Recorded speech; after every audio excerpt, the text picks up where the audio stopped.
Hey everyone, Dr. Charlie Johnson, physical therapist here. Super excited to share with you today a live case study of a gentleman who came to me. His name is Hassan. He's 21 years old, from somewhere in the UK, I believe. And he reached out to me and said, Dr. Charlie, I'm having really bad leg and back pain, back and leg pain, also buttock pain. And that's what I do, by the way. This is my specialty. I help people all over the globe, find natural relief from back, butt, and leg issues. So sciatica problems, piriformis problems, painter problems in or about that buttock area. And he happened to be one of them. And he's, been so kind as to allow me to share the recording of our first session. So this is literally the first time that we met. And I'm kind of going to walk you through literally word by word, sentence by sentence, through what he's telling me. And I'm going to stop as the wheels you'll see are turning. And I'm going to share what's in my mind. I'm going to let you inside my mind so that you can see what I'm thinking from a medical diagnostic standpoint. I'm going to break it down. I'm going to teach you along the way. And then also I'm going to share sort of what I'm thinking from a movement or a natural treatment-based sort of, option or mindset as we look to help him naturally moving forward. So here it is. This is Hassan. Again, he's 21 years old, and he's been kind enough to share his story for people like you who are maybe stuck literally in this situation. So here we go. I'm going to share the screen and walk through it step by step. It's been about 3 weeks now. Okay, so right there, how cool is this? So been about 3 weeks now, and we know he's 21 years old. So first things first, we know 21 years old, and he has his back and leg stuff. The number one cause of back pain and sciatica for sure is a disc problem. So we know that most sciatica problems are caused by disc issues, herniated disc, bulging disc, etc. There's various types. And he's 21 years old. So he's on the younger end, obviously, of the spectrum. And in this case, we know that the discs are more plump, if you will. They're more, fluid filled when you're younger, and they sort of dry out somewhat as you get older. Not that that's necessarily a problem, but disc herniations are generally more common in folks who are younger. So he's 21. We know that already. I'm suspecting that the wheels are going. And he said that it just started 3 weeks ago. So that tells me that he's probably in the acute or inflammatory phase of healing, meaning he's probably got a chemical. When you have a disc problem, which I'm suspecting, you'll see that it chemically irritates the nerve root. And in this case, because he has leg pain, I know that he probably has a nerve problem. I won't get too far ahead of myself. But again, he's probably in that chemical inflammatory process where he might benefit from some type of medications, over the counter, steroid pack, injection if it's really bad, etc. I'm thinking that route already. And from a treatment, how am I going to manage this standpoint? Obviously, I can't, as a PT, give meds, injection, surgery, things like that. He's calling me. So I'm thinking, rather than really focusing on a lot of motions, which I'm not sure I'll be able to do because everything might be irritating to him, I'm thinking about what is he doing in his day-to-day life that's nicking the scab or keeping things from healing. So just already, we can gather that information from what he's telling me. I woke up one morning and it felt. Stop again. So he woke up one morning. So disc problems. I'm already suspecting that. Disc pressure is highest first thing in the morning. So that adds sort of, something on the side of support for a herniated disc being the cause of his back and leg problem. So if you feel most pain or stiffness first thing in the morning, generally, if you have back and leg pain, it's because disc pressure is highest first thing in the morning. And then when you go to move, you have a disc that's been nice and, de-weighted overnight. And then you go and you put pressure on it, you sit up, you bend over, whatever. And then, you have most stiffness and or pain first thing when you wake up. So again, another point for disc. Like I had like a back spasm or something, so I couldn't really move my back. So he had a back spasm and couldn't really move his back. So first thing in the morning, back spasm, can't move his back. He's telling me that he's lost range of motion, which is very common with a disc problem, because you have a disc problem. If you have some type of bulge, then it blocks your ability to move. And then when I was standing up, it was like there was a lot of pain, but I could stand up straight and everything. Like there's.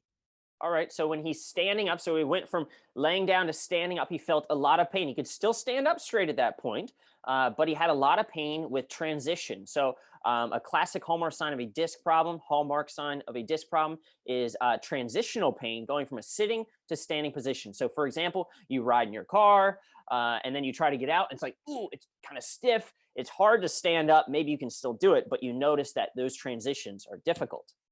Wasn't really any leg pain. Yep. And then No leg pain. So I'm waiting for it.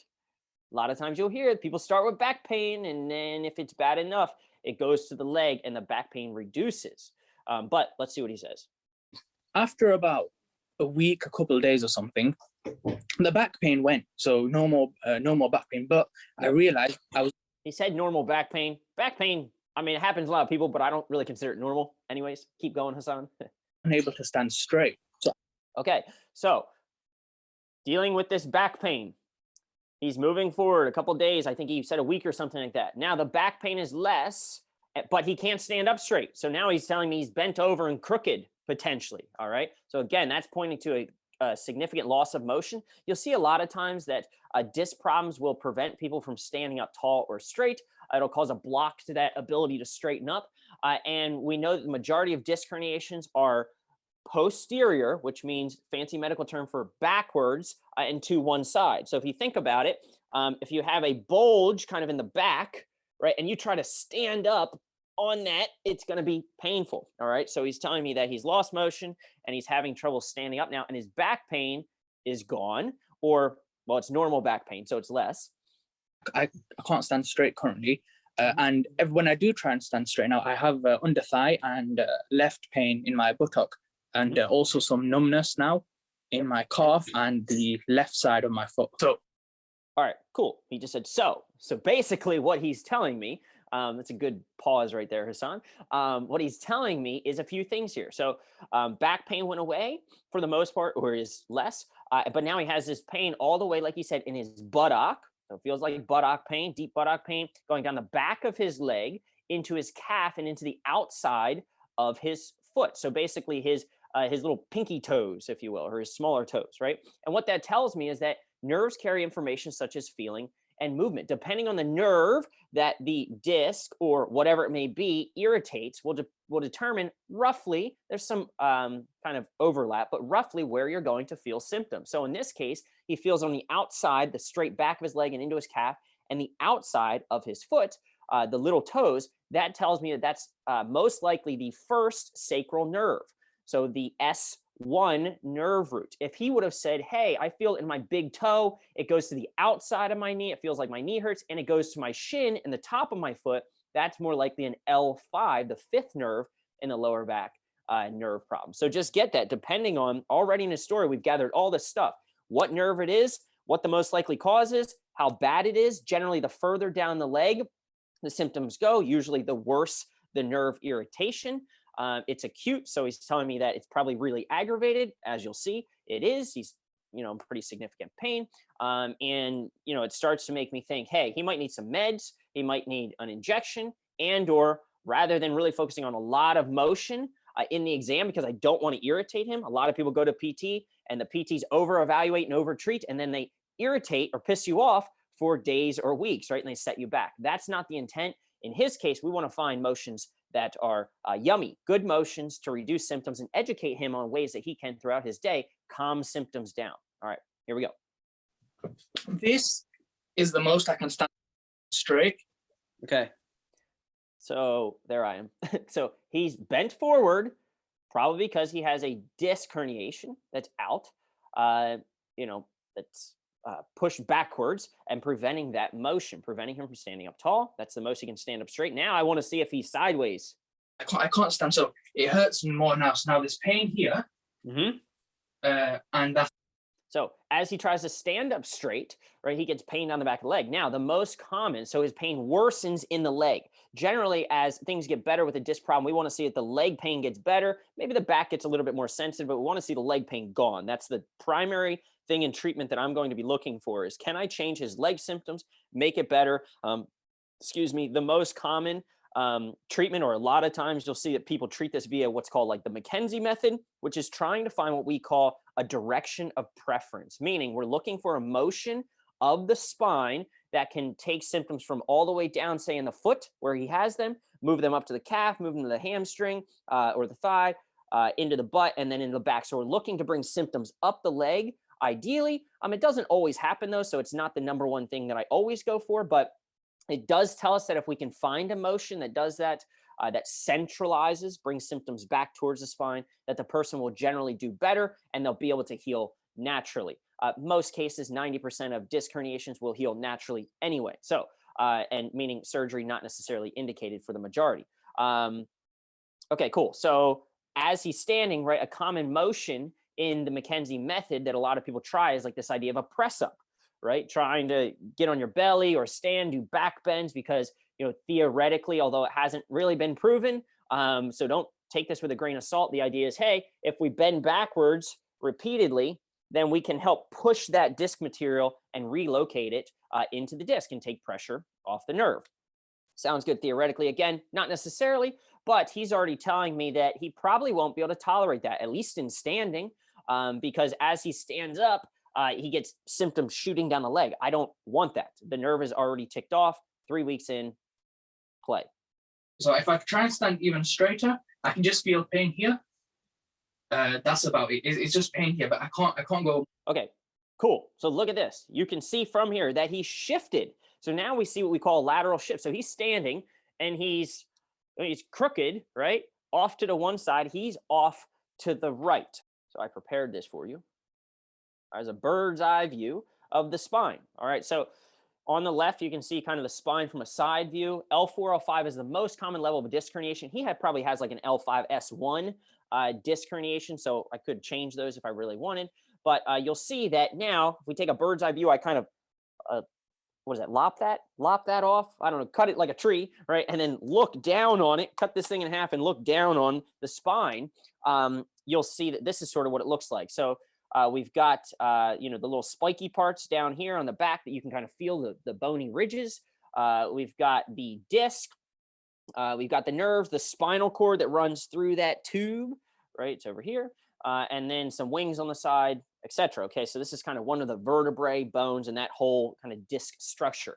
Now, in his case, he shifted like this orange little stick figure here. He shifted to the right. Why? Because if you have a disc herniation that's back and kind of far off to, in this case, probably the left, then it can hit the nerve root or annoy the nerve root, and it will cause a block. If I can draw this, it'll cause like a bulge here or a block that your body wants to shift away from that because it can't go over it. It just can't get back into that corner. So it shifts you away from it, and it's painful to try to get back over for a lot of people. So that's probably what we're dealing with. I just want to kind of show you the schematic. Again, this is his left side, this is his right side. So he's tilted away and to the right, and this is without a doubt probably what's going on. Stop this, and I'll go back to the video. Cool.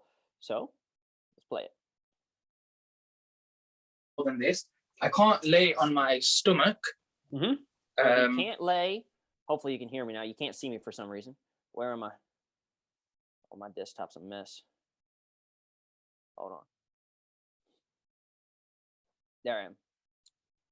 And okay, so he can't lay on his stomach. So he's already telling me that he probably isn't even going to be able to tolerate any form of, you know, at least quickly, kind of reducing or solving this problem by even laying on his belly. So he's tried even some pillows, as you'll see in a minute, which is one technique that folks with this issue can try. If you can't lay flat, then put a couple pillows. Once you're okay there, take one of the pillows away. Once you're okay there, take one of the pillows away. Once you're okay there, prop up on your elbows. Once you're okay there, try to push up. Once you're okay there, push up even further. So that would be a way that you could potentially solve this, but he shifted. So he's got a lateral shift, which is indicative of a far lateral or off to the side disc problem that kind of pushes your body literally away from it.